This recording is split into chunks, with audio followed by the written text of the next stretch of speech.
നമസ്കാരം മനുഷ്യന്മാരെ, കടുവ ടോക്സിലേക്ക് എല്ലാവർക്കും സ്വാഗതം. ഞാൻ നിങ്ങളുടെ സ്വന്തം കുട്ടൻ കടുവ.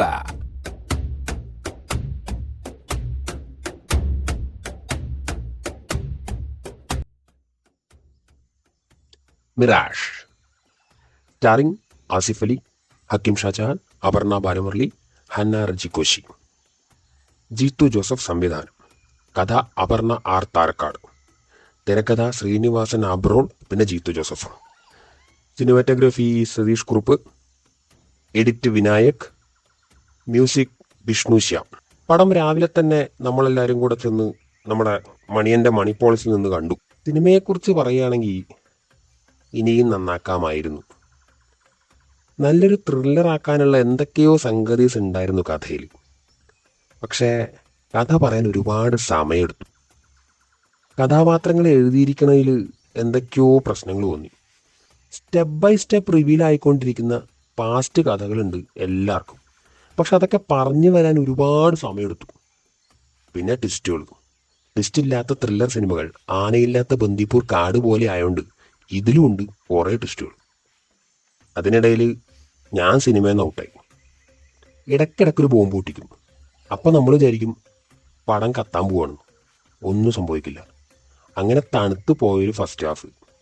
ഇതാണ് സംഭവിക്കാൻ പോകുന്നതെന്ന് നമ്മൾ വിചാരിച്ചിരിക്കുമ്പോൾ അത് തന്നെ സംഭവിപ്പിച്ചുകൊണ്ട് ഫസ്റ്റ് ഹാഫ് തീരും.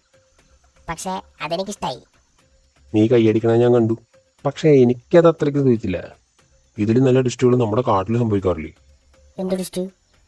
വണ്ണാത്തിമുക്കിലെ ചന്ദനമരത്തിന്റെ തൊലിയിൽ കൊമ്പുരച്ച് പൊടിച്ച് ആ പൊടി സെന്റാക്കി പൂശി നടന്ന കൗസല്യ മാനിനെ ഫോറസ്റ്റുകാർക്ക് ഒറ്റിയത് ആരാ? ഓ, അന്ത ടിസ്റ്റ്. അത് ഞാൻ മറന്നു. ആ, അപ്പൊ സെക്കൻഡ് ഹാഫ് അതും ഏറെക്കുറെ നീണ്ടു നിവർന്ന് കിടക്കുന്ന ഒരു രാജവീതി. പക്ഷെ ക്ലൈമാക്സിലേക്ക് അടുത്തപ്പോൾ കുറച്ച് പരിപാടികളുണ്ട്. അത് ഞാൻ പ്രതീക്ഷിച്ചില്ല. അത് എനിക്കിഷ്ടായി. പക്ഷെ അതിലേക്ക് കഥ എത്താനെടുത്ത സമയമാണ് പ്രശ്നം. അപ്പോഴേക്ക് എനിക്ക് കണക്ഷൻ വിട്ടിട്ടുണ്ടായിരുന്നു. ഒരു തവണ ഇങ്ങനെ കണ്ടിരിക്കാം എന്ന തോന്നലുണ്ടാക്കുന്ന ഒരു ആവറേജ് ത്രില്ലർ ആയിട്ടേ എനിക്ക് തോന്നിയിട്ടുള്ളൂ. ആമിനൊക്കെ എന്ത് തോന്നി? എന്തെന്ന് പറയണ്ട കൂട്ടാട്ടാ, വലിയ സിനിമയല്ലേ. സിനിമ തീരാൻ പോകുമ്പോഴേക്കും കഥ ഏടുന്നാന്ന് തുടങ്ങിയെന്ന് തന്നെ ഞാൻ മറന്നു പോയിട്ടു. ലാസ്റ്റ് വാസുവേട്ടനാന്ന് പറഞ്ഞു തന്നിനി. എല്ലാവരും നന്നായിട്ട് ചെയ്തിനല്ലേ? ആ, പെർഫോമൻസ് ഒക്കെ എല്ലാവരുടെയും നന്നായിരുന്നു. അപർണ എനിക്ക് നന്നായിട്ട് ഇഷ്ടപ്പെട്ടു. ആസിഫും കൊള്ളായിരുന്നു. അതുപോലെ തന്നെ തുടക്കത്തിലെ പാട്ടും നല്ലായിരുന്നു. മൊത്തത്തിൽ എനിക്ക് വലിയ പ്രശ്നം തോന്നിയില്ല. എന്തായാലും മണിപ്പോളിസിലെ അവസ്ഥ എന്താണെന്ന് നമുക്ക് നോക്കാം. നമസ്കാരം, ഞാൻ മണിയൻ കുരങ്ങൻ. FDFX നല്ല തിരക്കായിരുന്നു. കണ്ടിറങ്ങിയവർക്ക് മിക്സഡ് അഭിപ്രായങ്ങളാണ്. എന്തായാലും പടത്തിന് ആൾ കയറുന്നുണ്ട്. എന്താകുമെന്ന് നോക്കാം. പടം ഹിറ്റാവട്ടെ, മണി പോളിസ് വളരട്ടെ. അപ്പോൾ അതാണ് മിറാഷ് വിശേഷങ്ങൾ. എനിക്കിഷ്ടപ്പെട്ടൊരു സിനിമയായിരുന്നു ഇതേ കൂട്ടുകെട്ടിൽ വന്ന കൂമൻ. ഒരുപക്ഷെ അതിൻ്റെ ഹാങ് ഓവറിൽ കയറിയത് കൊണ്ടാണോ ഇഷ്ടപ്പെടാഞ്ഞത് എന്നറിയില്ല. നമ്മൾ കയറണോ വേണ്ടയോ? തീർച്ചയായിട്ടും കയറണം. ഇതെൻ്റെ അഭിപ്രായമല്ലേ. നിങ്ങൾ കണ്ടിട്ട് നിങ്ങളുടെ പറ. പ്രേക്ഷകരും കാണട്ടെ. നിങ്ങൾ കണ്ടിട്ട് നിങ്ങളുടെ അഭിപ്രായം കമൻറ്റ് ബോക്സിൽ രേഖപ്പെടുത്തുമെന്ന് ഞാൻ കരുതുന്നു. കണ്ടു നോക്ക്, ചില രസകരമായ മൊമെൻറ്റ്സൊക്കെ ഉണ്ട്.